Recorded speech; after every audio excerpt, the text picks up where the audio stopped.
Good evening, ladies and gentlemen, and welcome to another exciting Vobes One-Eyed Kenobi Showbie with me, Richard Vobes. Hello! It's lovely to be here on a Wednesday, midweek, in actual fact, on the 3rd of March 2021, the day of the budget. Have you seen the budget? Are you pleased with the budget? Are you thrilled that we're all going to be paying for the next decade so much money back because we've spent £407 billion? £407 billion. Just let that sink in. I have let it sink in. I haven't spent all of it, sir. I think you have, Eric. I think you spent every last damn penny of it. I've had to go and apply for furlough just to keep Eric employed over the last year. It's not hard. I've not seen any penny of it, but Eric has spent it all on cabbage soup. That's right, sir. I like cabbage soup. What do you like the best about cabbage soup, Eric? I like about everything, sir. Yes, I bet you'll have a bit about everything. Anyway, ladies and gentlemen, there we are. Yes, the day of the budget where we find out that some of us will be okay because we can get furloughed a little bit longer until September. But does that mean we're going to be locked down until that point? Or are we going to release the world? If you're in the world of hospitality, are you thrilled that there has finally been a bone thrown to you? What's it like? Anyway, never mind all of that nonsense. We're here to ignore the rest of the world and get into our little subterranean world here from a back room of a terraced house at the edge of the English Channel at the foot of the South Downs. This is the Vobes Show, and you are the lovely community of people who have clearly nothing else better to do than to gawp at your screen, not like you've been doing that for a year, and support the old Vobie with your chitter-chatter in the chat room, your eyeballs watching everything that happens, and of course sending in your videos and photos. And maybe in tonight's show you could be one of our lucky special people who get to call in, and why not? Now, I need to tell you, ladies and gentlemen, tonight, because I'm on my own, I am a little bit tired. I woke up at 4 o'clock in the morning, couldn't sleep. I don't know, I was panicking. I was thinking, what shall I do in the Vobes Show tonight? And I was thinking, what shall I do? Well, what shall I do with the Bald Explorer? Where shall I go? What shall I do in my life? What is the point of going on? So, it's one of those nights where you wake up and you're in a cold sweat like that. And in the end, I got up and I paced up and down the house. I yodeled a little bit. Anybody out there? Can you yodel? It's all good fun. Yodelly, a little bit of that. And made a cup of coffee, came downstairs, released the video, answered a few comments and that sort of thing. Recorded The Naked Englishman at 4:30 in the morning, got it out and went back to bed at 5, then got up at about 7ish and hauled myself out for a video and been busy ever since. And now, ladies and gentlemen, I'm exhausted, absolutely exhausted. And only at about, what time is it now? It's 8 o'clock, isn't it, in the UK? It might be a different time where you are, or even time shifted, who knows? But I had to have 30-minute little kip. Are you somebody who has a little kip in the day? Is it a sign of old age when you get to a point and you go, do you know what? I can't go on unless I... Yeah. Oh, nice. Stop making about. No, do it more. Are you somebody who needs a little kip in your life?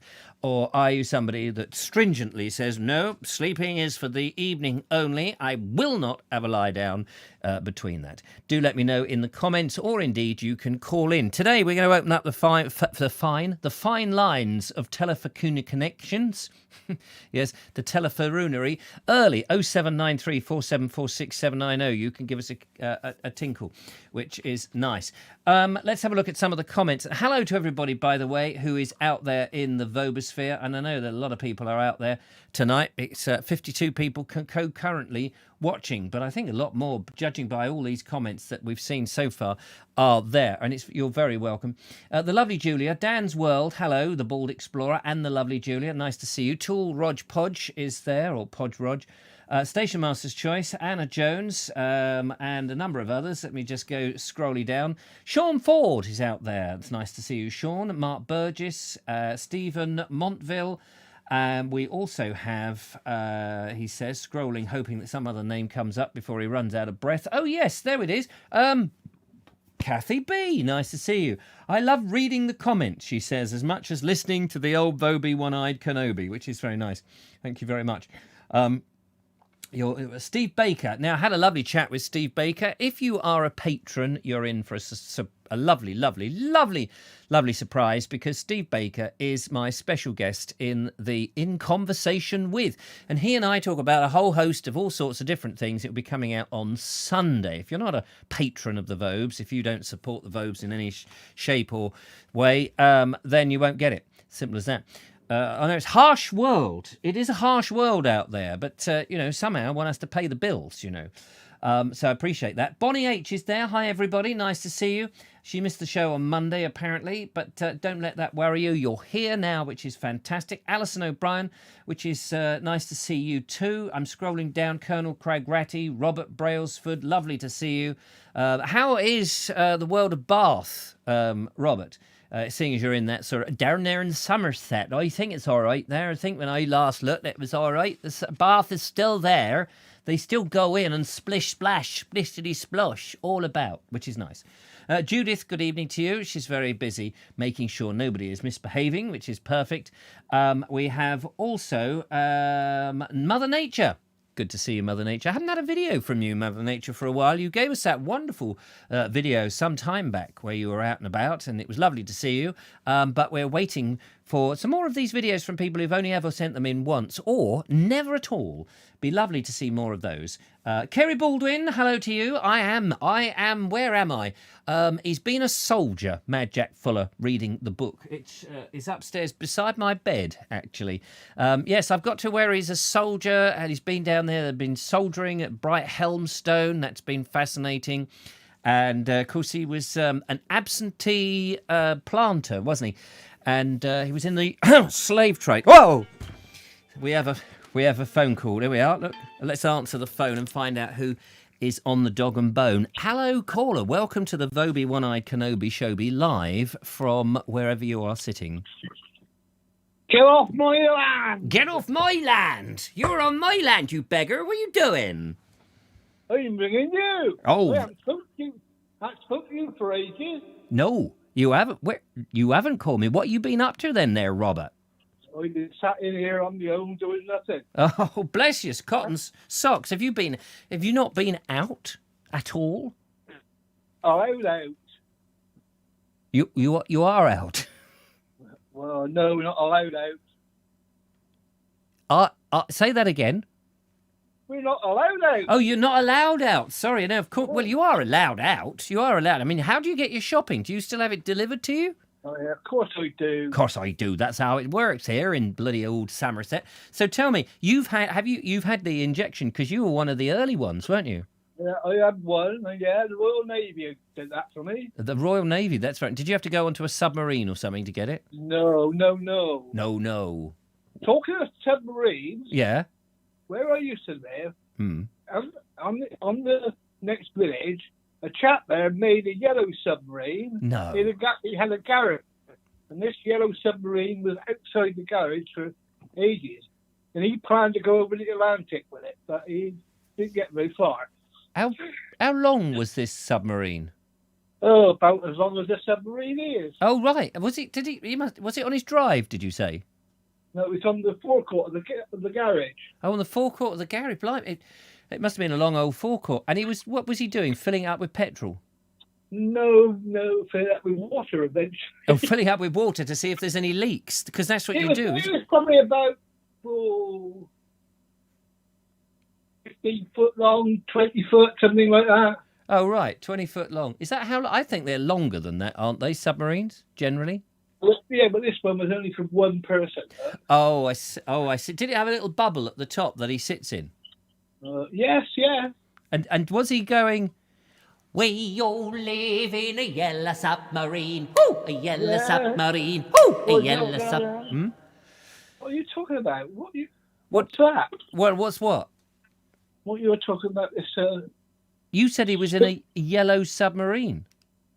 Oh, yeah. Yeah. So what? We all live in a yellow submarine. Woo! Wasn't it What's that? that? That's an old Rolf Harris song, isn't it? Rolf Harris? He used to sing that, didn't he? Didn't he say, two little boys had a yellow submarine. Each had a king of Caractacus. Oh, no, I'm getting confused with the Beatles and Rolf, I think. question about Bath, right? Yes, bath. Was he? Did he put this yellow submarine in his bath? Because I know you have big baths in Bath. Uh, no. Oh, thanks. Simple For answer. a Yes. short answer. Short answer is no. No. Getting back to the subject. Yeah. What is the subject?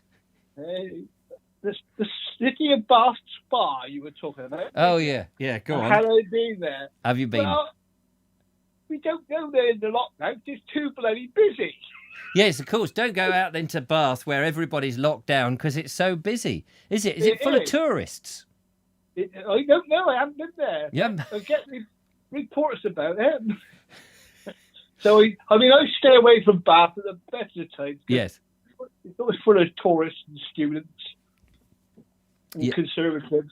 And conservatives. Do you think? Did very well, Do you think that conservatives are the only people who have conservatories? I don't know. Don't know.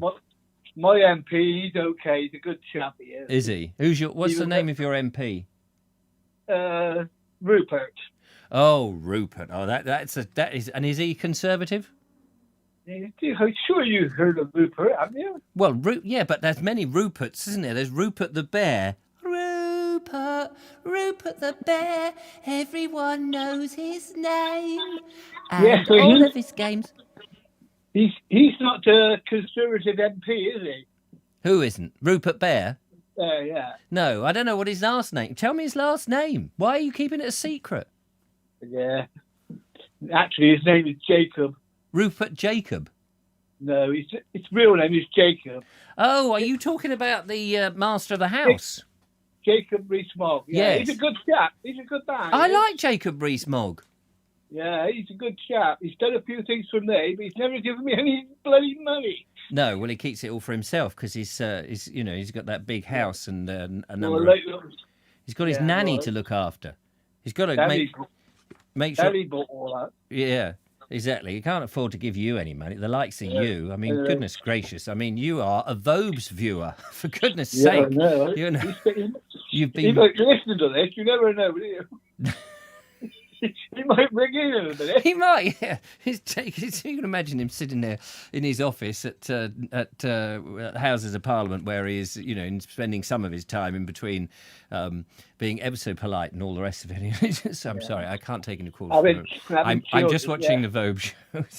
It's my appointment. I'm staying tonight. Yeah, I need to tell Boris, keep Boris up to date with what the Vobes is doing, because Boris obviously very busy running the country. Exactly. So poor old Jacob, otherwise known as Rupert, has to keep an eye on the thing. There are some. What's the name of? There's some very good conservative You're thinking of conservatories, aren't you? Conservatories, yes. There's some very good conservatories out there. The one, Douglas, what's it? Not Douglas Murray. There's a couple. One, Charles somebody or other, who keeps seeing the clips on in the middle of the Parliament where he's really having a go at the other benches or the Madam Speaker. I don't know, you see. I mean, you seem to know about this. You haven't got a telly and you know what's going on. Oh, I know what's going on. He said, well, I'm a lord. Did you not know I'm one of the lords? I go up there, I get my appearance money. I turn up there and I listen to all these old fogies and then I, walk back home. It's not far from my house. I know what you do. You go down to Courage in Brighton and have a look through the window. Yes, that's the best thing. I don't have to pay my TV licence then. That's right. We used to do that to get the football results. Oh, did you? Yeah, if we was out and about somewhere on a Saturday. Yeah. Sometimes you get a whole crowd outside the television shop. Charles Walker, there we go. Kerry Baldwin knows who it is. Charles Walker. And who's the one? Charles Walker. He's my hero at the moment. Charles Walker. He's very anti-lockdown. He's one of the anti-lockdown people. I'm anti-lockdown. Is he? He wants to get everybody, people like you who are retired. He wants to get you lot back to work. Get you back out there. Yeah, that's right. Yeah, quite right. Sitting around taking a pension. For goodness sake, it's an outrage. You should be working a bit harder. All the youngers can sit on their behinds for years and years and years. Yes, and let you lot work. That's right, yeah. Well, I finished work at 53. I haven't worked since then. You haven't worked since you were 53? Yeah. What? Hang on a minute. How did you wangle that? What's the secret then? Well, I had 2 strokes. Oh. See? Yeah. So if you want to give up work, have a stroke. Have a stroke. Yes. Yeah. So what did Or you do? Have a 2. cat and a dog, and you had a stroke with one and a stroke with the other. I had 2 in one day. Did you? So 2 in one day, you greedy man. we know. The first one, I give up smoking on that one. Yeah. Second one, I gave up work. There you go. And 2 in one day. What was one in the morning and one in the afternoon? No, one was in the afternoon, and a paramedic come Yeah. and said, "Give me some tablets," and told me you've got an ear infection. Wait. Go to bed. A paramedic came and said, "Give me some tablets." What are you doing? Are you like a pharmacy now? He No. came and you gave him some tablets. She gave me the tablet. Oh, I see. She said, "You've got an ear infection. Right. Go to bed." Go to I bed. went to bed, and Yeah. about 2 hours. 2 hours later, you had another stroke. Yeah, all hell let loose. Oh hell! Yeah, What do you they're mean? not very nice things. I don't advise people to have more than one. Right. Not on the same day, definitely. No. No. Lucky enough, I was 3 miles away from the French A Hospital, which, when it was there, was one of the top hospitals in the country. Yes. And the ambulance that took me went rather fast. Did it? Because you've got one of those wiggly roads near you, haven't you? And I bet you were thrown around in the back like a pea yeah. in a whistle. I was in Bristol then. Oh, were you? Oh, in Bristol. In Bristol. Yeah. Down there with the I was water. I was working in Bristol. Oh, where? It's nice there in Bristol, isn't it? They talk funny down there. They do, there. don't they? They're water. They go like this and the laters and There isn't. all things like that. 'Cause people say, us people like me and Gramps and that come from Bristol. We don't come from Bristol. No. They're funny up there. Funny. Yeah, I've been to Bristol. They haven't got any tractors to start. Oh, well, it's blooming water, isn't it? They've got tall ships and things. That's right. Yeah. Well, they got one. Yeah, they got the one that sunk, haven't they? Have they managed to pull that up? What, Great Britain? Yeah, they brought it all the way back from down near Argentina, didn't they? Did they? Yeah, Don't cry for me. that's right. Is that what they were singing as they brought it back from Argentina? And can you remember? Don't cry for me, Argentina! I always like to get a bit of singing in the show, a little bit of, quality. Yeah, Sorry, well, did I know? Did I know what? I don't think Julia's on tonight, is she? No. Oh, no. She's very tired. She's been looking after her children and various things. She's had a few headaches recently. I think it's because she was talking to me. She's the singest on the show. She is the singist. But as she's not here, I'm having to do the singing for her. She's the star of the show. She is the star of the show, absolutely. Don't say what Especially everybody when she thinks, gets though. Especially when she gets in the woods. Yeah, oh, I know. They all love her. I've had comments saying, Richard, can we have Julia rather than your ugly mug? Don't worry, I've had those comments. Delete. It's an outrage. It is an outrage. Dear, oh dear, oh dear. Listen, Well, anyway, yeah, you better not manipulate the show. I haven't been very good the last 6 months or so. I haven't done me any good lockdown. Has it not? No. Not through mental health or anything. It's not natural, is it? No. Well, that's it. You see, we've got to get it out. That's why Charles Walker is on your side. We used to be apes and we used to swing from the trees and go out and Talk for running yourself. about. Talk for yourself. You swinging from the trees down there in Bath. The last few days, I thought, sod it. Sod it. I'm going out. Yeah. Did But you? I don't mingle. No. No, I don't mingle. And I wear a mask when I'm on the bus. Yeah. Mickey Mouse or Donald Duck? No, neither. A black one. Oh, a black one. I want to wear a balaclava and see if I can get into the bank. Of course you can. There you go. What's a bank? What's a bank? I don't know. I think the Chancellor is trying to put some money into the banks, isn't he? Do you know what? Mm. Funny enough, one of my neighbours got on the bus sitting to me this morning. I said, "Oh, you going anywhere nice?" He said, "Oh, I'm going over to the bank." I said, "What's a bank?" said, "Oh, where they take all your money from you?" Yes. And I said, "Well, you got cards for that, have you?" "No, I haven't got any cards." Thought to myself, how does he manage? He's got no cards.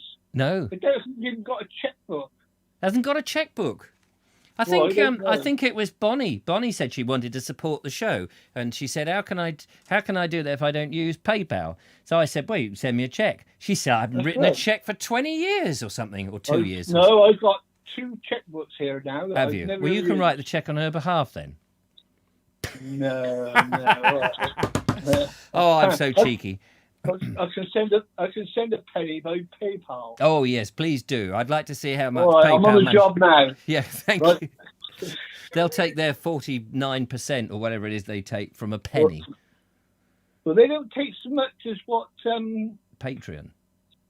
Yeah. What's the thing called? Oh, I don't know. I'm not a mind reader. Yeah, I don't know. No, it's on some of these live shows and super chats. Oh, I don't do super chat. No, and no, nor do I. No. They take about a third away from whatever you give. Do they? Do they? Yeah. I don't really agree with the super chat. I think people should be able to contact the host for free instead of having to, make a $5 donation. Well, what I do is I put something in with PayPal. Yeah. And then I'll put in the comments. Oh, I've just sent you some money. I put 20 pence on PayPal. Yeah. And then they get about 7p of that. No, PayPal is better than super chat, isn't it? It certainly is. Well, we've had a super chat ourselves, but I better move on because people will be thinking, hang on a minute, this is a comedy show with Robert and Richard. It's the 2 R's. In fact, 2 R's. Yeah, the What 2 are R's. The 2 R's. All right, then. It was nice to talk to you. Thank you very much for calling in. No, do it again sometime. Yeah, we will. We'll do it again. It's good fun, isn't it? Later. Laters. Take care. Nice to talk to you. There he is. He's gone. There we go. That's the lovely Robert Brailsford from all the way west. And it's nice to be west, isn't it? May, I think, was west at one point. I don't need those on anymore. Do you remember Mae West? Do you remember her? They had her in 1940, didn't they? Used to put them round her. I don't know. They're supposed to be like... Anyway, when they fell out of aeroplanes, Ernie would know about Mae Wests. Anyway, there we go. Mark Donny McLeod says, I played a gig a long time ago on the same bill as the Wurzels in Salzhausen-Supermare. It was fun, but I've just lost the blooming page there. But it pelted down with rain, and very few came because it was on the pier. See. Oh, that's it. I used to like the Wurzels. The Wurzels were great, weren't they? Lots of things there. My parents never had a bank account, says Bonnie H. My goodness, never had a bank account. Well, they must have saved a hell of a lot of money. It's all in the mattress. Go and check the mattress, Bonnie. It's probably stuffed. That's why the mattress has lasted so long. You see, we've had this mattress in the family for a long time. Isn't it time to get rid? No, don't get rid of the mattress, dear. It's very comfortable. Well, I think there's something, it's a bit sort of papery on the inside. No, don't look in the mattress, dear. That's your inheritance. What, some old springs and a little bit of horsehair? No, dear. There's some old-fashioned £5 notes, nice and white they are, and the size of an A4 sheet. Well, you need some sheets on a mattress to get a good night's sleep. Anyway, Bonnie says, I had a jab Sunday. No side effects at all. It was in a boxing ring. No, not that kind of a jab. Elaine Whitelock says, yes, I had awful side effects from it. So don't have, whatever you do, don't have the jab in your side. Then you won't get any side effects. If you have it right in your sternum, then you'll get some central effects, which is rather nice. Steve Montville says, but did you understand it, Bonnie? And not understand what? And Robert Baxter says, I've started reading the Bible during the last lockdown because I've still not read it, still not even a quarter of the way through. Well, that's very interesting, Robert. What happens in it? I remember that, isn't there a character called Holly Bibley? And if I remember rightly, she doesn't actually appear anywhere in the book, Holly Bibley, but she's on the title, isn't she? That's an old Burkus Way joke, if for those of you who remember the Burkus Way to dynamic living. There we are.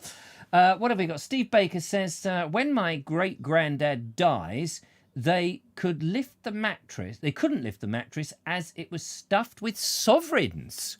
Well, there you are. You've got to check the mattress. My mum used to keep cash underneath the mattress, and when she died, I did have a little shufty round there. Didn't find anything. But they can't take it with them. Ernie says, funny enough, I have a few Mae Wests. They're quite large when inflated. Well, she was a big girl, if you know what I mean. Very interesting. Looking forward, Ernie. I am coming down to see you in Dorset, so make sure that you are prepared. The minute that we have the restrictions, I am on my way. I want to have a look at your Mae Wests. Alison O'Brien says it's really foggy in East Grinstead. It's been foggy all day. I went out in the fog. Tomorrow's video is a little bit foggy. And it did occur to me what a brilliant ruse this is. If only when one could have, like 6 or 7 days of fog, I could actually have a day off. I could just put a white screen on and then just do the whole thing in sound effects and make out that I'm walking and having a lovely, and go, oh, look at I've just bumped into something there, and there's some old boy down this well. Hello, mate. Hello there, it's Robert Brailsford. I've fallen down a well. But you could have fun with that.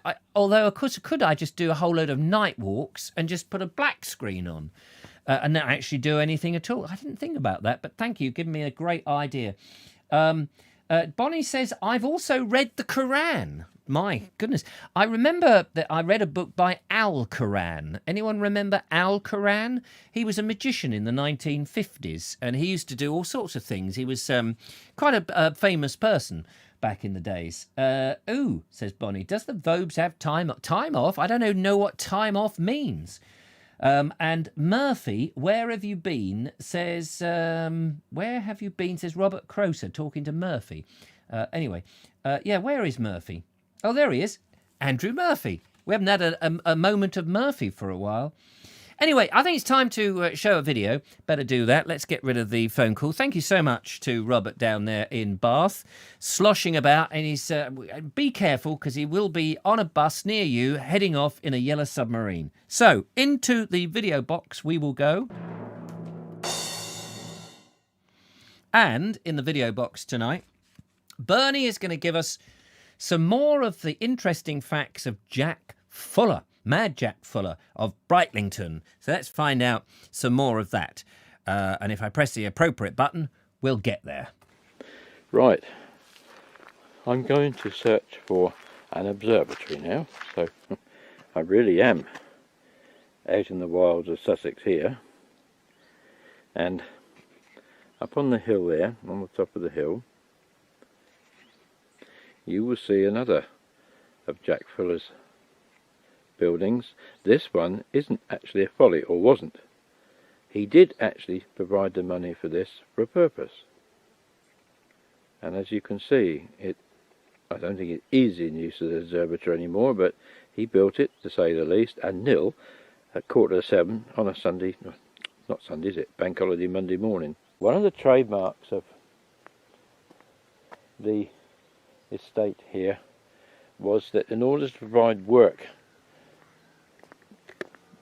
for the local people at times of difficulty, Fuller had them build this wall around the estate. You can get some idea from just here how vast the size of the estate was. I know I'm walking towards the sun, and I'll try to get out of the sun in a minute.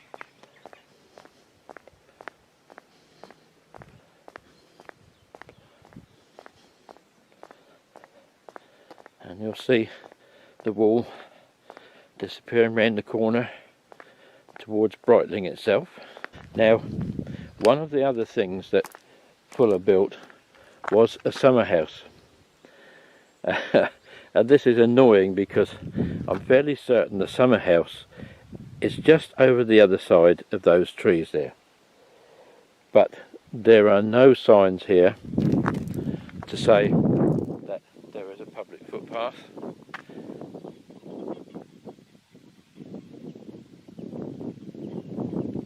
I can hear geese.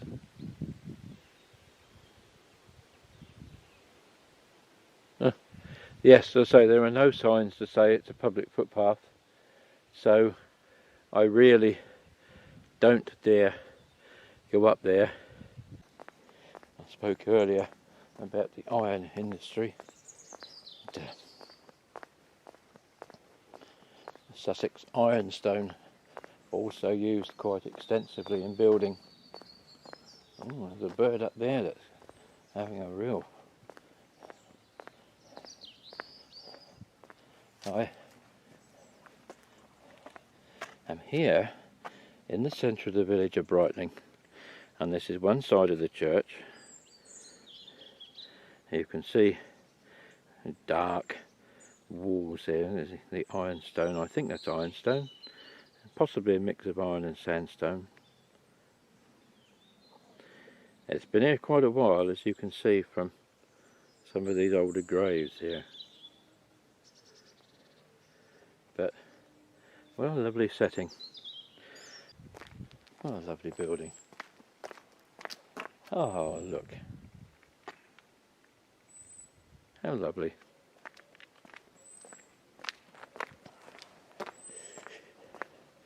My problem is I'm going to see if I can get into the churchyard. I'm not here to cause any vandalism. How amazing is that? That's lovely. Thank you so much, Bernie, for showing us more of Matt Jack's follies and the whole area around Brightling. It's a lovely place. I've charged upstairs to get the book by Annette Lloyd Thomas, which is a magnificent book. I'm a fair chunk of the way through now, actually. I do like a good read, and it actually is read. I read the first chapter, and I was struggling with the first chapter because of all the different people in his life. Because of the family tree is quite huge. I'm just trying to find there's a picture of the family tree. It's so beautifully illustrated.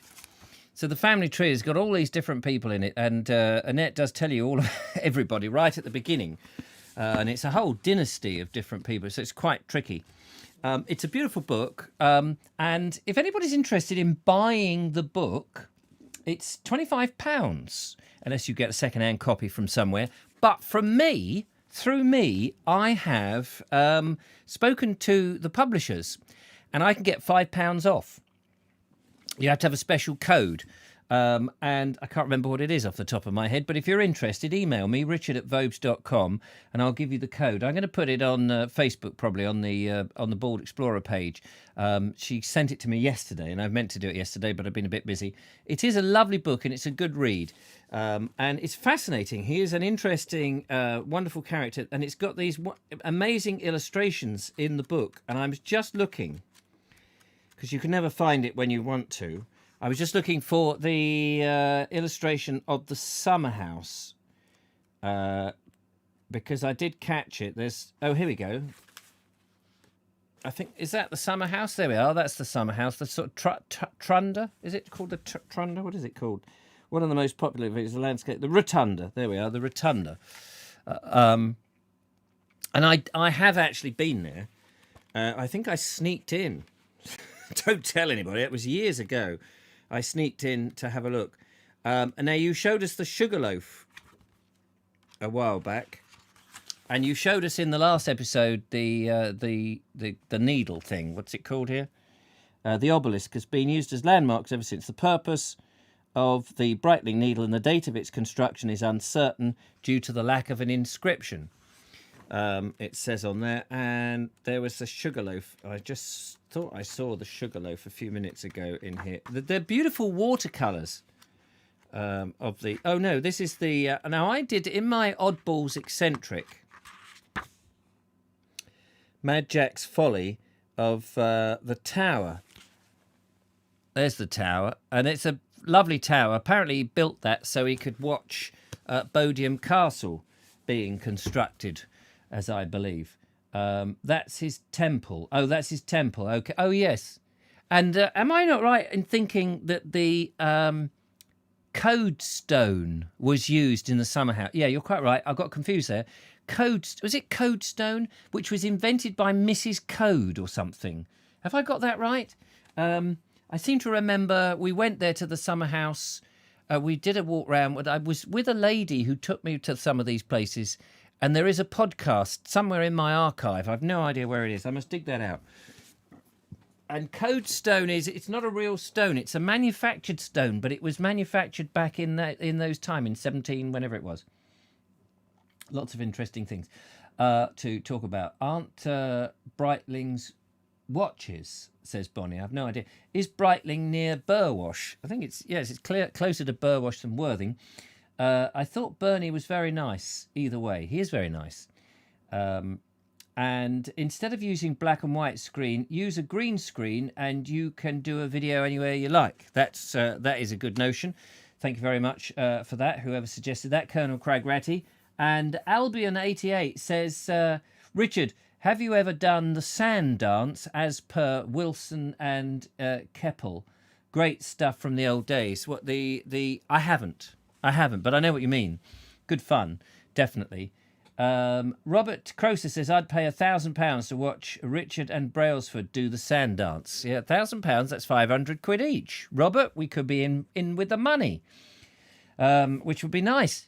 I'm in the money, la da da da da. Yeah, there we are, another song in there. Got to get all these things. And sadly, I know of the summer house. I know roughly where it is.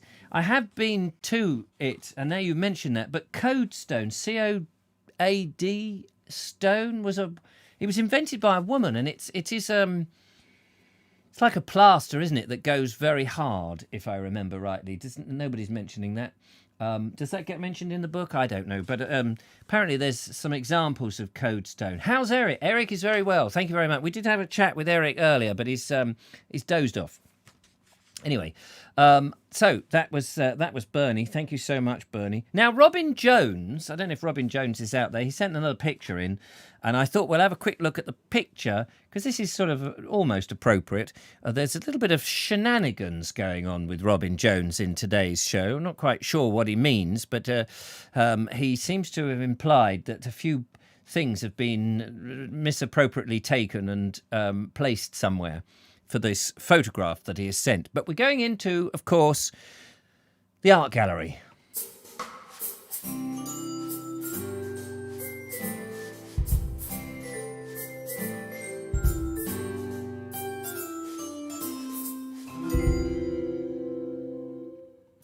And in the art gallery, I have to go into an email to see... Oh, I've been signed out. Now, I'm a bit worried. If I sign in, it might just close the YouTube account. Sometimes it does do that. So if we get cut off, I'll try and get back. Just let me know if we suddenly lose contact. Right, okay, I need to sign into there. There's Robin Jones. Right, and he says, "Hi, Richard. I trust you and your viewers will enjoy this colourful picture, which reminds us that spring is just around the corner. Now, so as not to offend anyone, I won't say where it is, since all the shrubs and trees were stolen, appropriated from elsewhere to form a collection that will benefit the world in the future. Trust you had a great day." Not sure what he means by that, but we'll go with it. And we will show you this lovely picture, which is a riot of colour from Robin Jones. How about that? Isn't that nice? Lovely. All lovely little old family there, sitting there in these shrubs, surrounded by goodness knows what, with goodness knows where. And a lovely looking maple, by the looks of things, the green on the right of the screen as I look at it. It may be maple. It may be syrup.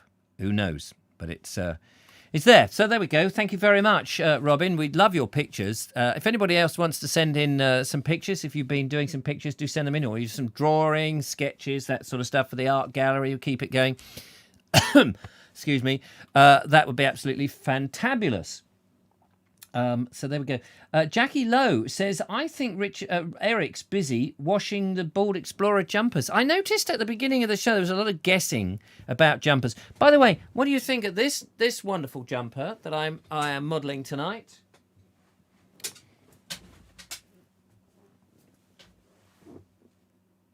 Nice, isn't it? God, the room's gone a bit... I've gone a bit giddy now. Hang on. Ouch!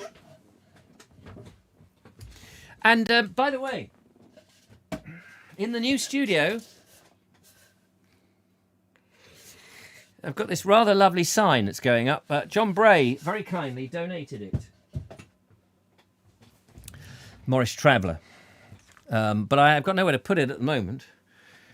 And we will be moving the studio fairly soon. I'm just waiting for my son and his girlfriend to find somewhere else to live. And then we will bring you a lovely studio with a lovely bloke in it. Oh, hang on. You didn't hear that, did you? I turned the volume down. I'm sure I did. Anyway, the Sugarloaf, I'm guessing, was built around 1770, says Station Master's Choice. And Ramiboo, hello to you, Lisa. Nice to see you. Reminds me of my grandmother's garden. Her garden always looked like a park. How wonderful. Mark Burgess says, very dapper. Thank you very much. Andrew Norris says, that should read Norris, non-traveller. Yes. So I've ordered from the lovely Mary Hammond, who makes these incredible jumpers. By the way, Mary Hammond used to knit for Harrods, don't you know? Yeah. She is appointed by the Queen. Well, maybe not actually by the Queen or even for the Queen, but she could do. She could knit for the Queen. Does anyone know if Prince, what's his face, the Queen's husband, is he still all right? He's gone to another hospital, isn't he? Not quite 100, but he's very close to it. Hope he's all right. Sending our best regards to Philip. I met Philip, actually, Prince Philip, a couple of times, twice. I met him some time ago. I have to put that in. Oh, and of course, I've met the Queen. I've shaken hands with the Queen. I really have. That's going to come up in one of my stories that I do. But we're not quite there yet. Yes, I met the Queen dressed as an overgrown schoolboy. My life is not a simple life, clearly. I'm beginning to realise what I thought was just ordinary, dull and uninteresting, as people have told me is quite interesting. So that's nice. So Mary Hammond, we're going to get another gold, mustard-coloured one of these, and also what was the other colour? A teal, the same teal that I had before, which would be lovely. Mary is making you vest now. These aren't vests. These are tank tops, Lisa. In Britain, these are tank tops. Very 1940s, don't you know? What I need is a pipe. Actually, I've got a pipe in the other room. I might get my pipe in the next interval. And Station Master's Choice, I think they're trying to keep him in suspended animation so he gets to his birthday. That will be great. Colonel Cragratty says they forgot to add sleeves to your jumper. That is true. The idea is, of course, that not only can I wear this, but with a little bit of quick change magic, I can wear it over my Harris tweed jacket, my blue Harris tweed jacket. Nearly snagged it then by a nail. Like so. So when the weather is a little chilly, I can do this, you see, because we won't get back into that really, really cold. We might have a little cold patch in, a cold snap, as they call it, in March. But as we get into April, May, June sort of time, it'll warm up. So it'll become too warm. I keep snagging myself on my sharp nails. I don't want to do that on my jumper. Then when it gets warm, I can just do this, you see. I can dispense with that, but I can still do that thing. And what I want, really, is, you know those metal bands that they used to put round to hold your sleeves up in the print business or for washing up or whatever. I don't know where you get those, but it would be lovely to have some of those. Will the Queen send him a telegram on his 100th birthday? Of course she will. Of course she will, says Andrew Norris. And Tracy Murphy, how exciting. Oh, it's very exciting. And Bonnie says, how about knitted shorts? How about them? I don't know that knitted shorts would be the sort of things. Why are they called tank tops, says Colonel Cragratty. I've no idea. That's it. That is a good question. I just know them as tank tops. Jeffrey Harrison says, I've shaken hands with the pearly Queen and King. Have you? And Bonnie says, I met Prince Anne twice. She's great. I once did a mime show. Not a mime show. I was once booked as a mime performer, white face and all this nonsense, at a corporate gig. Or a lord and lady, and Princess Anne came, and the bouncers. This will be in a my story thing. The times I've rubbed shoulders with royalty, And the bouncers or the bodyguards and what have you were making sure everyone stood well back when Princess Anne came into the room and was coming down to the main table and stuff. And everybody was moved back, except for me. I seem to be a bit of a loose cannon, really, because I was there as a mime artist. And for some reason, when you're a performer or something like that, you get away with murder. I didn't actually murder her. I believe that she's still alive. And I was doing a bit of mime sweeping. So as she came, I just stepped out in front of her and was sweeping the ground like that, giving the impression that, it's not... Hang on a minute, Your Majesty. I'll just... Your Royal Highness, rather.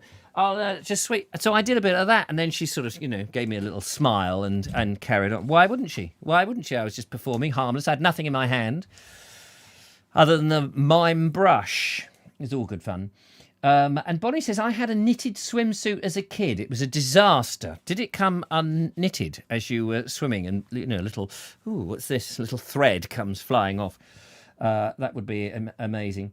So there we go. And tank tops are named after the 1920s bathing costume. Are they? They are. Dave Ivad is a man of knowledge. Ramaboo says you had a nice light blue on in the spring. Do you have a mint-coloured shirt? I don't have a mint-coloured shirt, actually. I must get one. Need one to match that too. Wish I was better at crocheting garments. I haven't had a chance to wear your lovely hat and scarf because we just haven't had the cold enough weather. It's so beautifully thick and warm, but we've suddenly warmed up a bit. But there we are. So that's all good. You've snagged your tank top, says Sean Ford. I haven't snagged it. I did snag one of my jumpers the other day going through the undergrowth, and when I was filming the lovely Julia on the lovely Julia video that we did, I did. That's the trouble with wool. That's the trouble with Woolies Christmas. That is the snag with wool. It does snag, of course. And as I said to Julia, what should I do? Should I cut it off? She said, no, push it inside. So, yes, I do. So I want to look after them. They've got to do another season. But I think the big woolly jumpers are going to be put away soon and we'll be onto the tank tops. So that's it.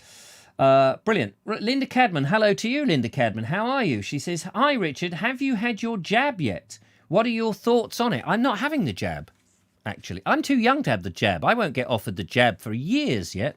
Far too young. I'm in the primary school brigade, but I'm not actually going to have it. It's not that I disagree with it or anything. I think everybody should have it, but we've got a choice. I don't even have the flu jab. I've had the flu jab offered me a few times from my local pharmacist or the GP, but I'm not. I personally, it's nice that we're being offered it. I'm not going to be flying anywhere, so I'm not really worried about them saying you need a flying passport. I mean, a jabbing passport, whatever it is. I'm self-employed, so nobody can tell me to have the jab or, no jab, no job sort of thing, like Passport Pimlico people, the plumbers.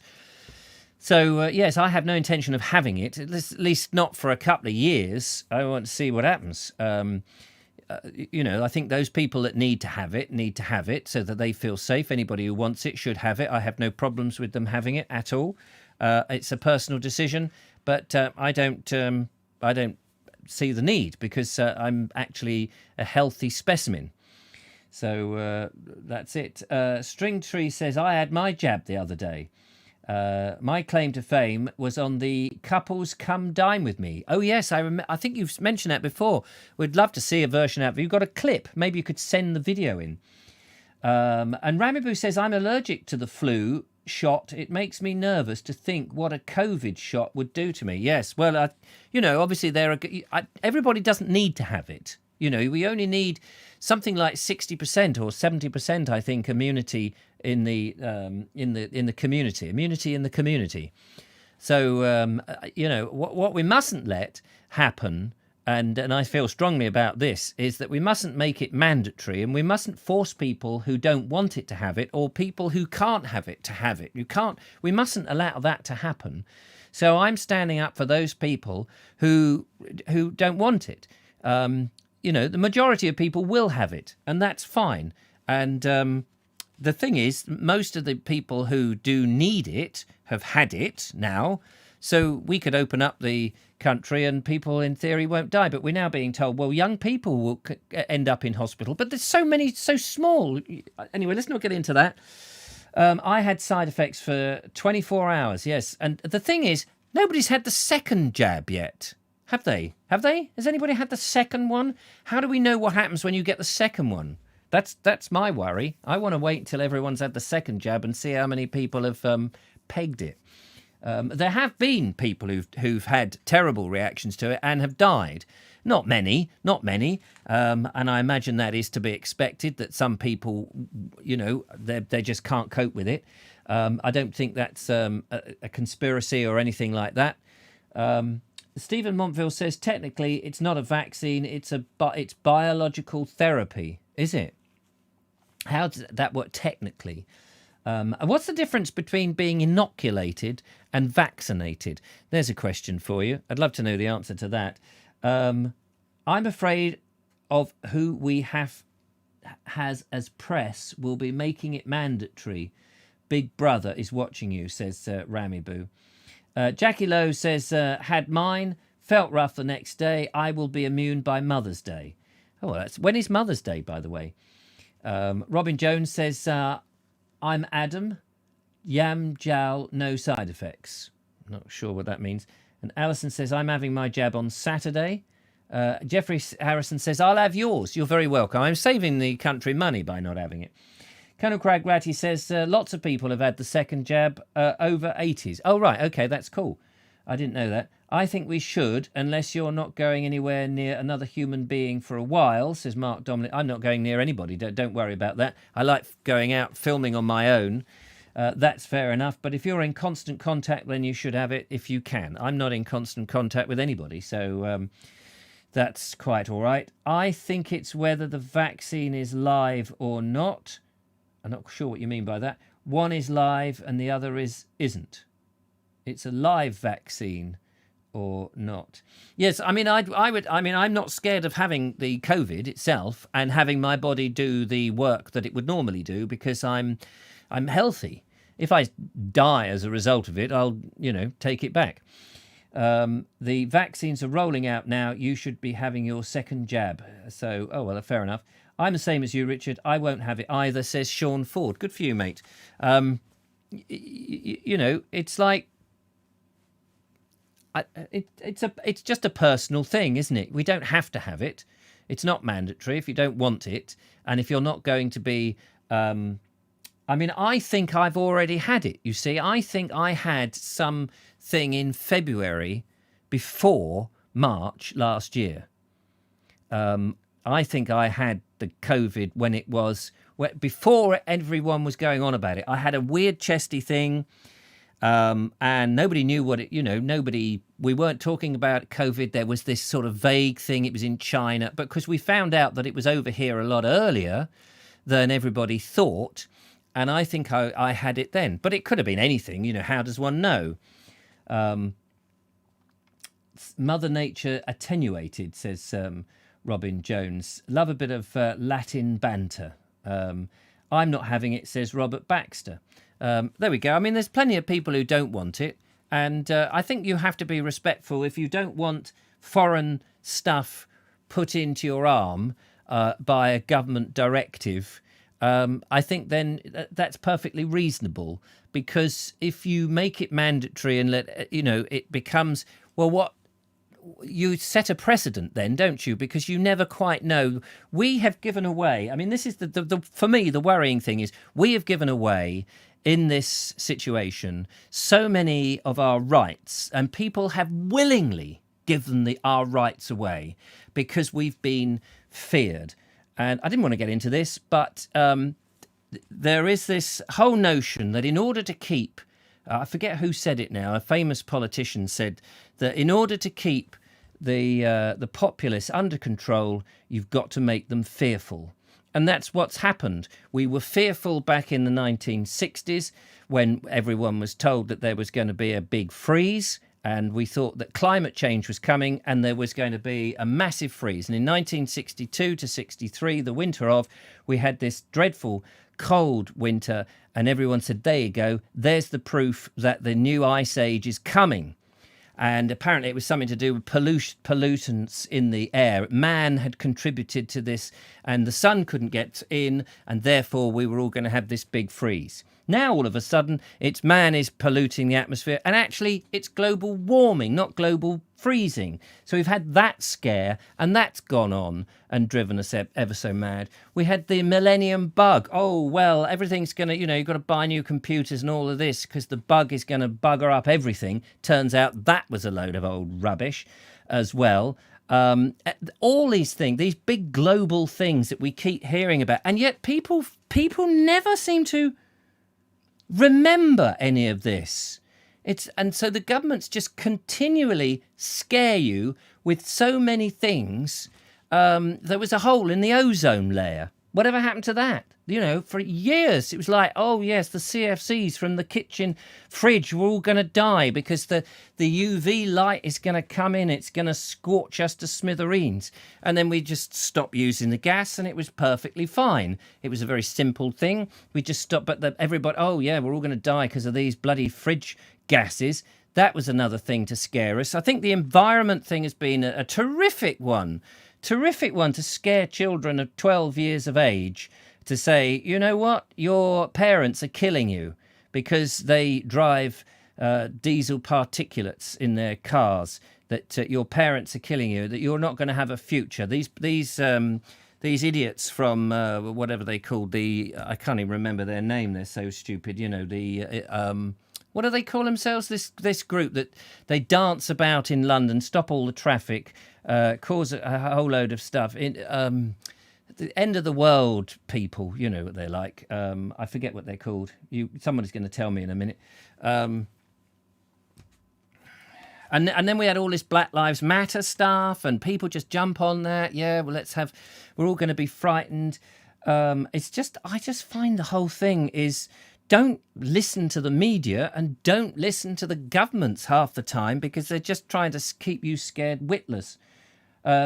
The millennium bug, a lot of overtime in preparation for the millennium bug. Yeah, it's all about making money for lots of different people. Extinction Rebellion. Thank you, Robert Croser. I knew somebody would come to my rescue. They're another bunch of nutters who are just sowing these lies after lie after lie. For so many people. Nostradamus, I blame him. It's all his fault. The world is going to come to an end. All these religious people who go, oh yes, on the certain date of this date, it's all going to come to an end. And how many of those dates have come by? And we're still here. Yes, folks, we're still here. It just seems a whole load of absolute phooey. And yet people lap it up, because over the years, I believe that people have become so used to security. Everybody needs a bit of security. And that's why, I think it's right. It goes right down to people having these jobs where you've got pensions, and if you have a day off, it's okay. And I'm somebody, I've not had any of this money from the government. No money has come from me from the government. I pay my taxes when I earn enough. If I don't earn enough, I don't pay my taxes, but I pay my VAT, and I buy, all of the fuel with the fuel tax and all of that. And it just drives me mad that we live in a world in which we're so cosseted all the time. Nobody is able to sort of do anything for themselves.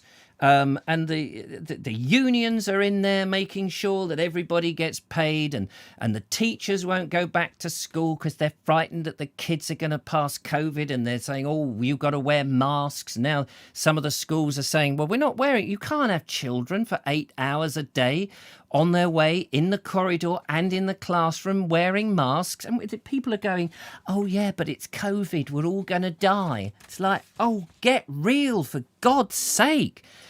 Just look at yourselves. Let's have a little bit of singing now, but not from me. Andrew Norris has sent in another of these lovely videos with singing. And this isn't Mara this time. It's somebody with a similar name called Bara. Yes. This is his immediate neighbour. I thought she'd passed away, but maybe she hasn't. I may have got that wrong. But Bar is going to sing. She sings to the cow as she milks the cow. I don't know if she still does it, but it's a joy to watch.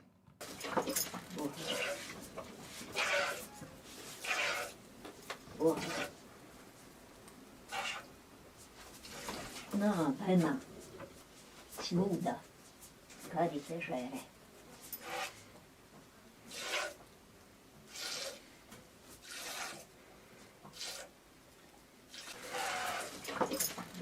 Ой, ой, mladosti najmilije doba.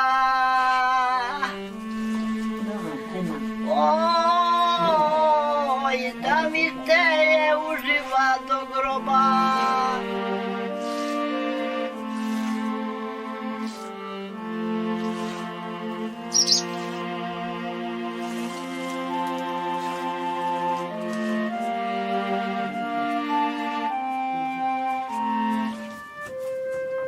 배나. Oj, oj, mladosti najmilije doba. Oj, da mi se je uživa do groba.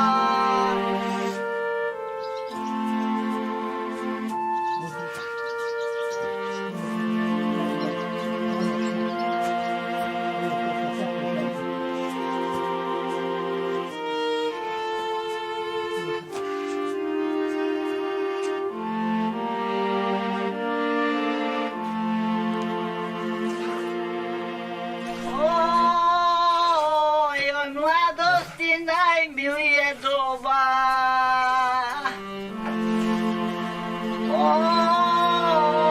Oj, da mi te je uživa do groba.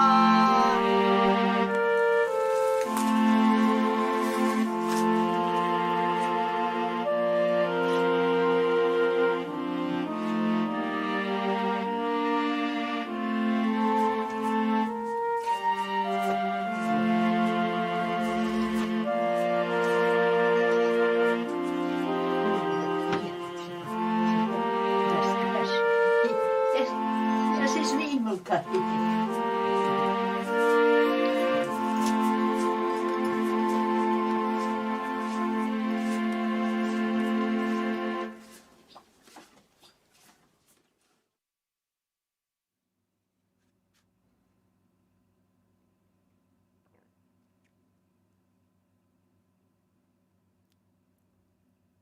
Well, I think Bara is a great character. How about that? Singing as you milk the cow. How brilliant is that? So the cow, unfortunately, ended up on Andrew Norris's plate shortly after making that film. Lovely steak was had by all. The cow is no longer with us, which is a shame. But Bara is, and I'm very pleased to know that. And I hope she's doing well. Does she still have a cow, and does she still milk? That I would be interested to know. Excuse me. But lovely to see that traditional thing going on rather than these robotic milking parlours that are out there. And I just think it's great to see some of these traditional things going on. People have been doing it for generation after generation after generation. And here we are, we sort of have wiped away so much of the way we did things in so short a space of time. Maybe in a couple of 100 years, people will look back and go, well, we haven't done it, in such a short space of time. Maybe they'll have a different perspective on it. But I do like to see that. It's like when I was walking out on one of my videos, and they've got these machines that would chop the hedges, and the hedges get chopped down with one man and a tractor, and apparently this whole unit will, I don't know what it's called. People keep telling me it's a horrible thing. And it goes round like this and it clips the hedges and it leaves this dreadful ragged edge. And as the author of a book I recently read, whose name now I forget, said it was like giving the hedge a crew cut, which it is true. And it's very uniform. It's all bang straight, and it picks up all the bits and all the rest of it, and it only takes like a couple of hours, whereas in the past it would have taken weeks for somebody to go and trim a hedge. And I think to myself, but what's the point? Why are we saving all that time? Why not employ several hedge people? Give them the money to go and trim that hedge and do it properly and make a fine job of it and treat the hedge with a bit of respect. Why is it always everything has to be done really quickly? And, that's money for people having a livelihood to go and trim hedges for a few weeks or that's their job. Everyone's trying to save money all the time. I think we should be spending more money, get more people out into the countryside doing rural jobs. There's plenty of people that want to do that sort of thing. It's not that people don't want to do it. So I just find I don't know what is the matter with the world, really. We're just trying to, almost get rid of people from doing something that they could be proud of. But who knows? Anyway, lots of comments. That was the word I was looking for. Such an important record, says Audrey Forbes. Absolutely. I think Andrew's been doing some marvellous stuff there, recording all of this. I'm too late to do anything in the UK because you just don't see it. And the people who do it, it's sort of very tokenism. Robin says, you should contact Cyril Sharp House in London. And Glenn Johnson says, I don't sing to cows, but I do tell them jokes. They don't understand. I bet they do. I bet they love your jokes. Tell us a joke, Glenn. Would be interested to see them. Dave Avad says, there was a horse milk on farming today. There was a horse milk. A horse milk on farming today. You must have been up nice and early. I used to listen to Farming Today, but now I don't listen to BBC, so they've all gone incredibly woke now. Ramiboo says, oh, geez, sometimes the things you say. Who's she talking to? Is she talking to me? You're talking to me? What do you mean? Andrew Norris says, thanks, everyone. No, only Milker still has cows. Everyone else has gotten rid of their cattle. Oh, what a shame. That is a shame. Deborah Martin says, that was a lovely video, quite moving. Thanks, Andrew. Glenn Johnson says it employs a lot of people. It employs a lot of people to build the tractor. Isn't that all done by robots now? Surely. Andrew Morris says, you're welcome. Ramiboo says, does Milker play his accordion? Micah. Is it Micah? To them. And Stephen Montview says, you're hedging your bets there. I am hedging my bets. Jackie Lowe says, you see those nets laid over the hedges to protect the bird's nest. At least I think that's why they're there. Are they there to protect the nests or to stop the birds from getting out? That's what I would think. Because when those clippers come round, they make the hedges so bare that the birds' nests can't even survive. Hello, caller. Welcome to the Vobie One-Eyed Kenobi Shobi. Sean from London. Sean from London. How the devil are you, Sean from London? Just talking about milk. Milk, yeah, please. 2 pints, please. I read a report that during the lockdown, more people have had milk delivered to their houses. Have they? And they've had to employ more milk people. Don't tell me they're going to bring back electric milk vehicles. I'm not quite sure, because the milk that I get is usually in my porch by 6 a.m. Yes. I mean, people talk about electric cars as being an innovation, but of course we had electric milk floats. When I was a kid, there was electric milk floats. They used to come along. I mean, admittedly, they didn't go fast, but you didn't want them to go fast. You didn't want bottles flying everywhere. And they were fantastic things. I think we should have more milkmen, because the milkman could, I don't understand, the milkman could have carried all sorts of bits and bobs. I mean, they did carry bread, didn't they? They do that now. The milk delivery that I have is Tuesday, Thursdays, and Saturdays, and you can order eggs, butter, bread, washing powder, a host of things you can think of. I would love to see more of those sort of businesses where people get, instead of having, we know the shops in the high street are going. I was thinking about this. If you had much more, like the old days when the peddler used to come in with his donkey and a few panniers, and he would come out with these things. But you could have a few, like the ice cream van, you could have a vehicle that comes in with a few of those ironmongery things. Because, we're all going online and buying it from the river place that reminds us of a big river beginning with A. But instead of that, if you knew that every Tuesday and Thursday this chap was going to come with lots of tools, you could go, oh, yes, I need a new hammer. Well, when I lived in Manchester, as well as ice cream vans, they had chip vans. The Chip fish and vans? chip shop would drive around the street. I've heard. I remember reading a book about, and it mentioned that in the chippy would come. I don't know if they still have them, but I've noticed over the last week, in fact, because it's been quite hot, I've heard in the afternoon the ice cream van.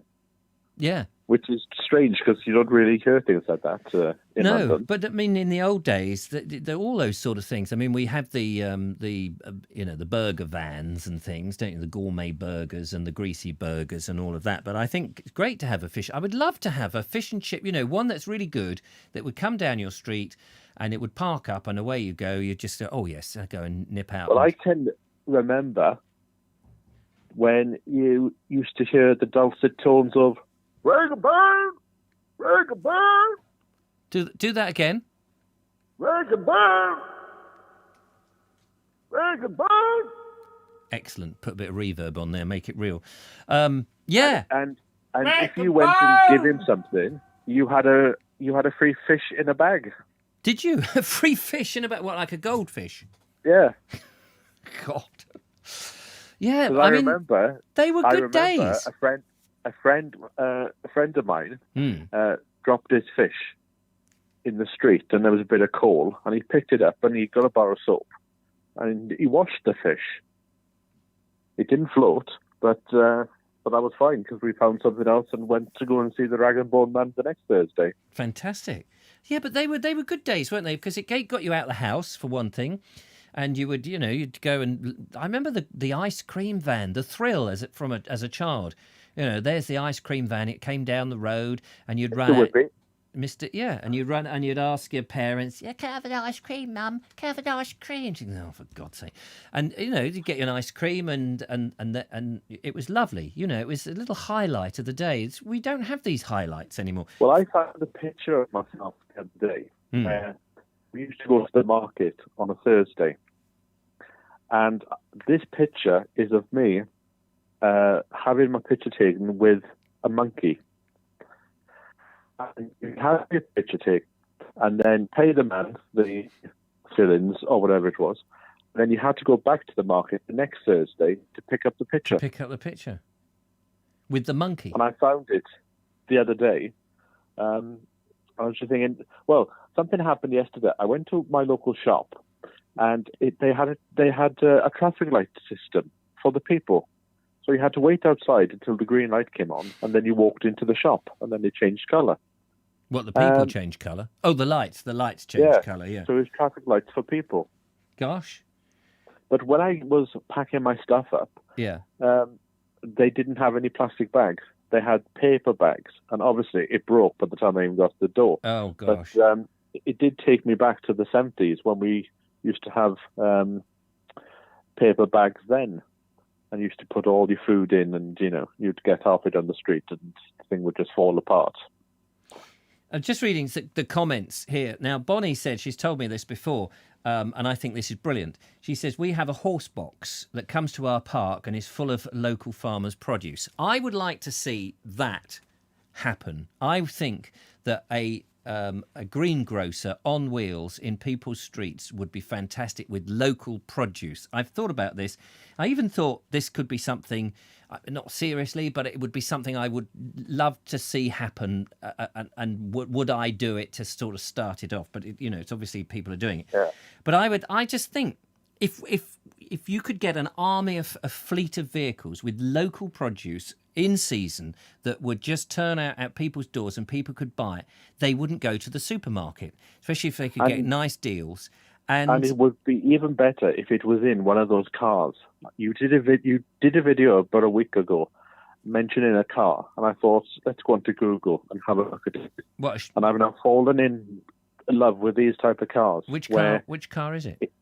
I can't remember, but it's got the wooden surround. Oh, Morris Traveller. Yes, those. Yes.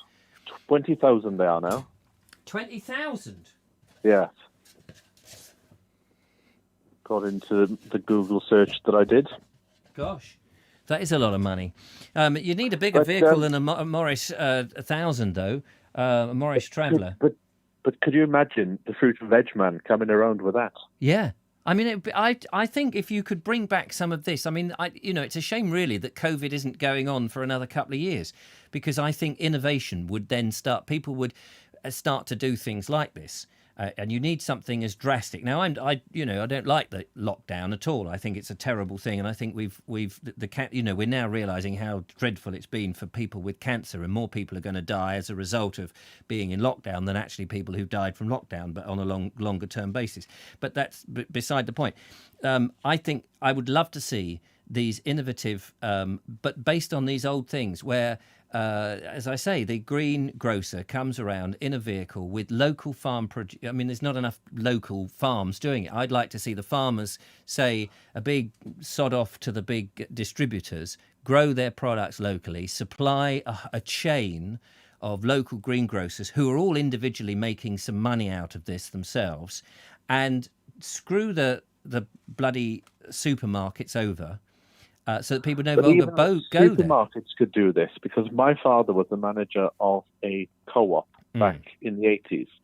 And as I was starting to grow up, I went to work in the co-op, and I was in the fruit and veg stall, where it was a table, and then behind me was all the fruit and veg, and the customer would come and say, "Oh, well, I'll pass up the carrots, please."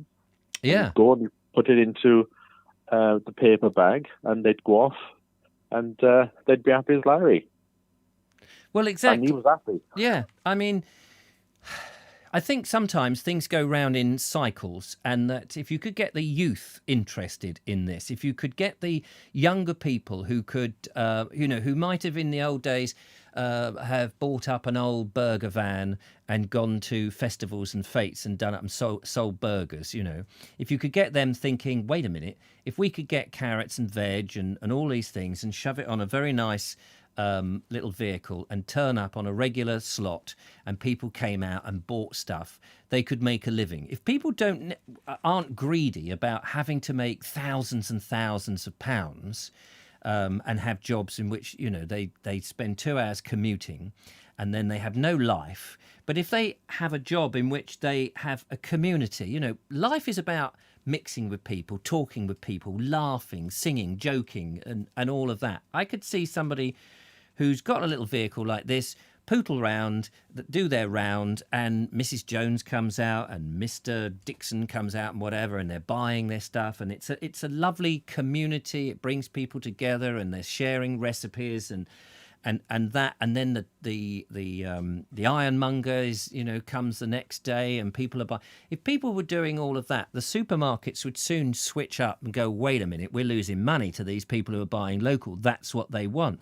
And it would it would be going, sod off agrochemical companies who are making all the money, and the big farmers, and more smaller farmers, family-run farmers, the farmers who are currently committing suicide or selling their land to developers so that they can put more rabbit hutches on. They're the people who should be making the money, and they should be supplying local people so that we're getting food with proper vitamins and minerals in, instead of food that looks nice that is devoid of everything. Do you have down there, and because we've had about 6 of them spring up, and the area that I'm in is Crystal Palace way, so it's not that high end. What? But we've had so many of these shops pop up where you go and you take your containers, so you can go and get your muesli, your shampoo, and even I have found that in the last couple of months I've started getting rid of all my plastics, and I've got the glass jars and everything, and I'm going off to the shop with my little basket, going in, saying, fill up the cornflakes, get your shampoo, your washing powder, and that feels like going back to the past, but in a good way. Yes, I think there is definitely. Yes. And it's a lot cheaper. Well, there you go. I thought it would be even more expensive. Yeah. That's it. Andrew Norris says, sadly, too many farmers are under the thumb of the big supermarkets, stuck between a rock and a hard place. I absolutely understand that. And that's why we need a movement that would take, say, a decade or so to do it, because you can't just move overnight. I understand that. I'm not saying that we could do it that quickly, but I think if we're able to push and educate people, but not in a way that says, here we are, we're going to educate you, now you've got to do something about it. You just need to be able to, and a whole stream of floats that turn up like the milkman or the ice cream van, but offer all these other things, could be a way that people go, well, I don't need to go to the supermarket and get the car Well, I out. went to a conference today, a online gardening conference, and they were saying that that their vegetable sales have increased by 86%. That's the increase of people that are now growing their own food in the house. I think the bubble will burst when people go back to work, but they didn't think it. They thought that at least half of them would stay with it.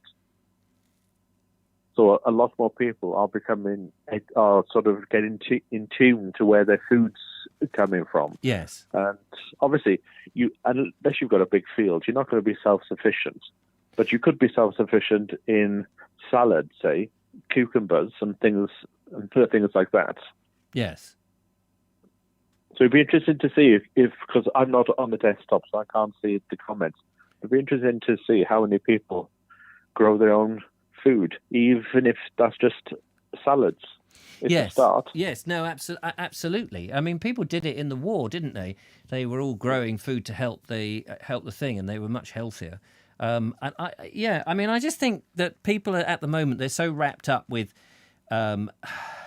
everything that the media shoves at them, and this false lifestyle that everybody is, that we're driven to it by the adverts that tell us how to live, how to keep up with the Joneses. They want us on all these direct debits so that we're forced to have to go and spend all our life working just to stay still. But actually, you don't have to do that. If you don't have the most expensive mobile phone, if you don't have a television, and if you don't subscribe to Sky and Netflix and Amazon Prime and all these things, if you don't have the latest car and buy it on HP, if you have all these things, you strip it down, suddenly you've actually got a little bit of money, and you can say, do you know what, actually, eating real food, having the family together round the table and talking is a damn sight. It's like I'm living again. I'm not working 14 hours. I know a lot of people who live in sort of through Clapham and through West London. Strangely enough, I know 8 people that in the last month have all packed up and they've gone up to Yorkshire. Yeah, I don't blame them. Because they've just had that realization of the job I do can be done anywhere in the world. So why are we in one of the most expensive places to do it? Yeah. So they've all gone back up to Yorkshire. Although I think they'll get a hell of a shock because they won't be able to charge garden design prices based on the London prices. But no, I completely understand. I mean, the problem. I mean, land is the biggest thing that's holding most people back, because to buy a house, property and stuff, the more houses, the more people there are, the more expensive houses become, because it's a commodity that's in much need. I'll just leave you on this point. Yes. Is that a lot of people have said to me the one thing that they've learned during the last 12 months. Because it was about a year ago, I went to this gardening event and we were making a joke because it was the first day you had to sanitize your hands and you couldn't shake hands with people. Yeah. But a lot of people have come to the realization of, I don't want hundreds of thousands of pounds extra in my bank. I just want enough to get through. Yes, absolutely. And I think that's an age thing as well, because when you're in your 20s, you want all the money. Yes. And then you lose it in your 30s, and then by the time you get to the 40s, you think, as long as I've got enough to pay the bills, I'm happy. Well, look at Harry and Meghan. I mean, I don't know how they can cope on only 28 million a month. Exactly. I mean, they've got all the money in the world. They had the royalty and everything, and they've snubbed everybody. And in a way, people are looking at them, sadly, and they're becoming a bit like role models. And people are going, yeah, let's just, we want as much as we can, more and more and more. It's like, no, have more life, have more real. I used to know somebody who, because of his parents died, so he ended up inheriting all through the money, and by the age of 21, he had about 2 million in the bank account. And he said, I travelled all over the world, and it just hit me when I was on a beach in Bali. The sun was going down. He said, you can have all the money in the world, but you can be the most miserable person because you don't realise that it isn't about that. It's about the people. Yes, absolutely. And we're sold this myth. We're sold this myth. I can help you. Give it to me. But he didn't. No, of course he didn't. No, that's right. Anyway, listen, I've got to show one more video before we go. But thank you for that, Sean. That's really interesting. That's all right. You look after yourself. Yeah, talk to you soon.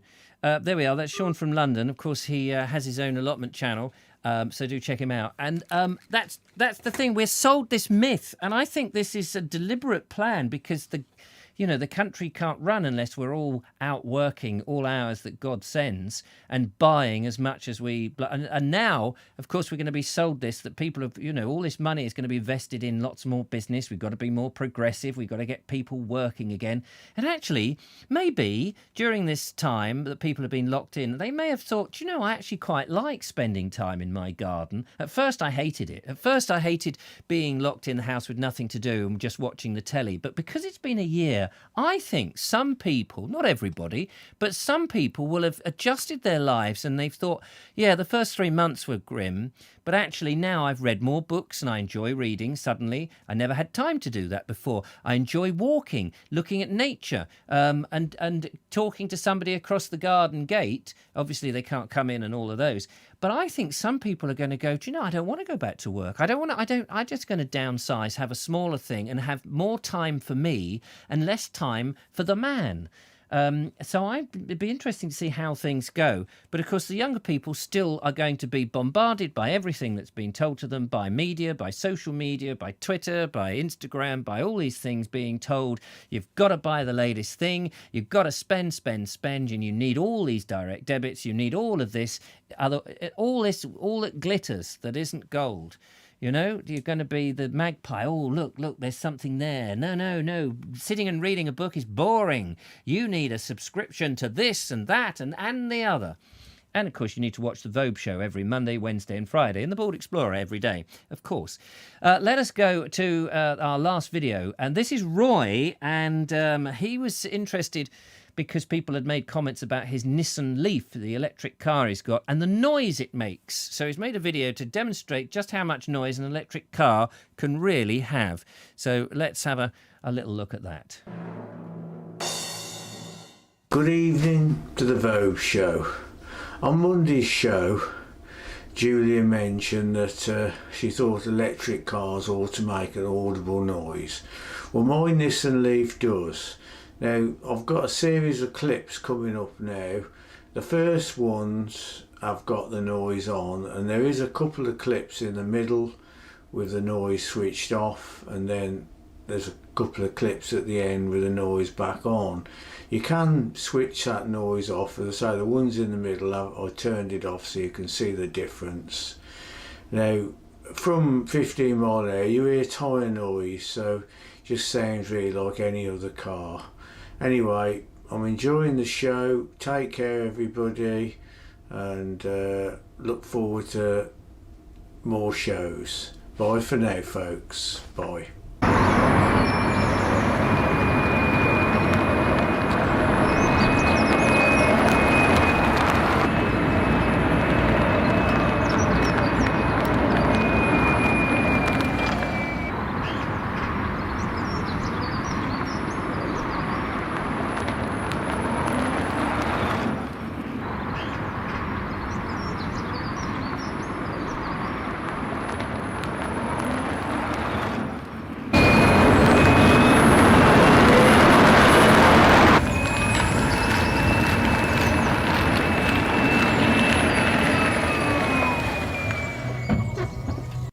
Well, I have to say that did sound like a Harrier jump jet taking off with the noise on there. It did sound particularly loud. So I think people will know when an electric car, if you switch on a noise like that. Well done, Roy. Thanks for sending that in.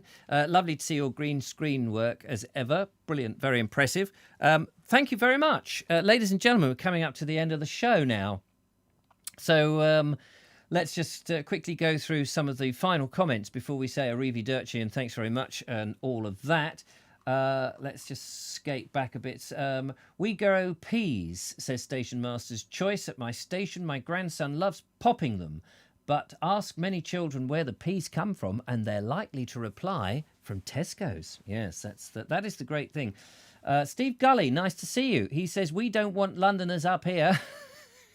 Yeah, see, that's it, very protective.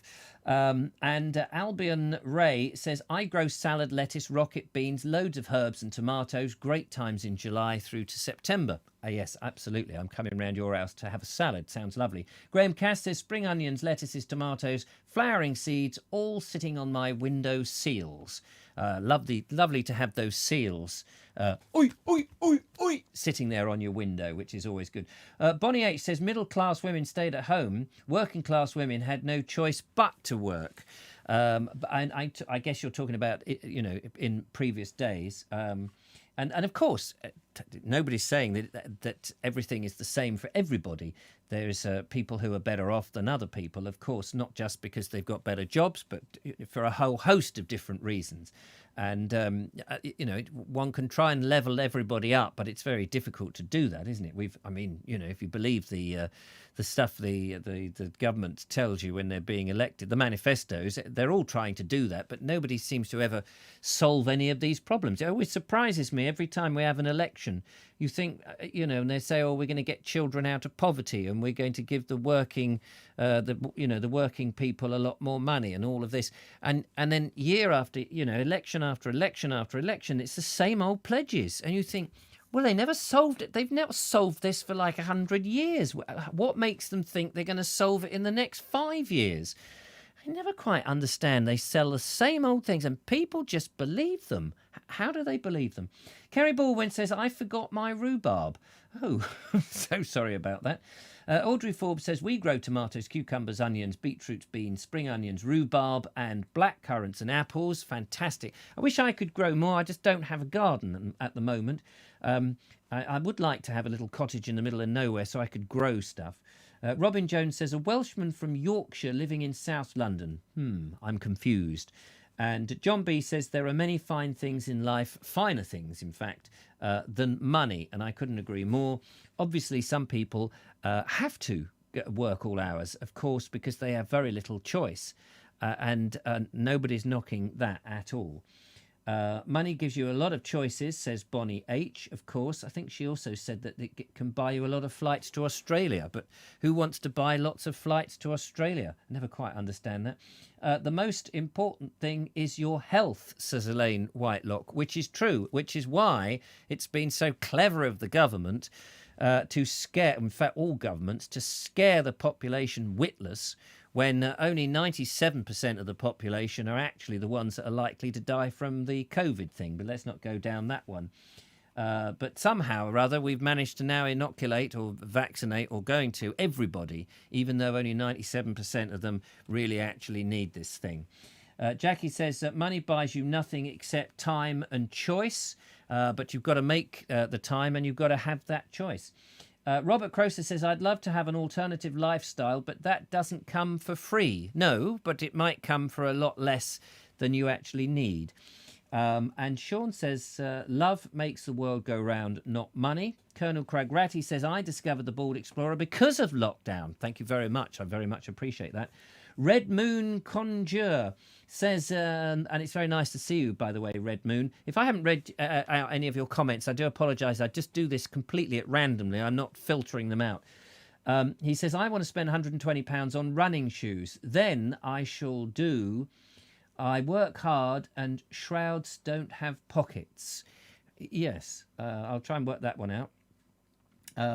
And Glenn Johnson says, as I get older, I don't do work like. I never work on a Monday. I just work harder midweek. 4-day weekend is a way to look forward to it. Ultimately, everybody's not got the choice, but everybody ought to have the ability to choose how they want to live. I know that's not easy. Of course it's not. Andrew Norris says, I like a silent car. Thanks to Roy. Thanks for Roy for his things.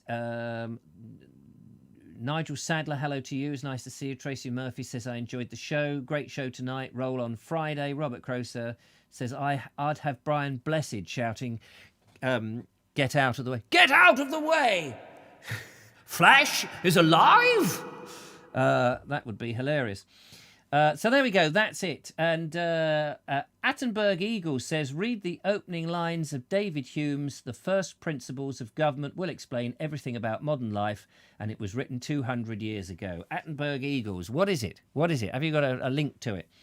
I have got David Hume's, I've got David Hume's History of the World, History of England on my shelf. And Albion says, I discovered the Bald Explorer by nearly running him down, and Julia in Rusper last year. Good for you. I'm glad you didn't run us down, by the way. And Red Moon Conjure says, Richard, my name's Julie. I'm not a he. I beg your pardon, Red Moon. Obviously, I'm just going by what you're seeing. And, you know, it's a typical sexist bloke that I am. I made you a man because I didn't know you were a woman. And I apologise for that. But that's, you know, I went to a 1970s comprehensive, which was all boys. Everybody was a bloke. That's my excuse. I'm sticking to it. Stone Maiden has one eye. Apropos of, I don't know what that came from. And Attenborough A says, yes, same guy, Scottish philosopher. Oh, right. Interesting.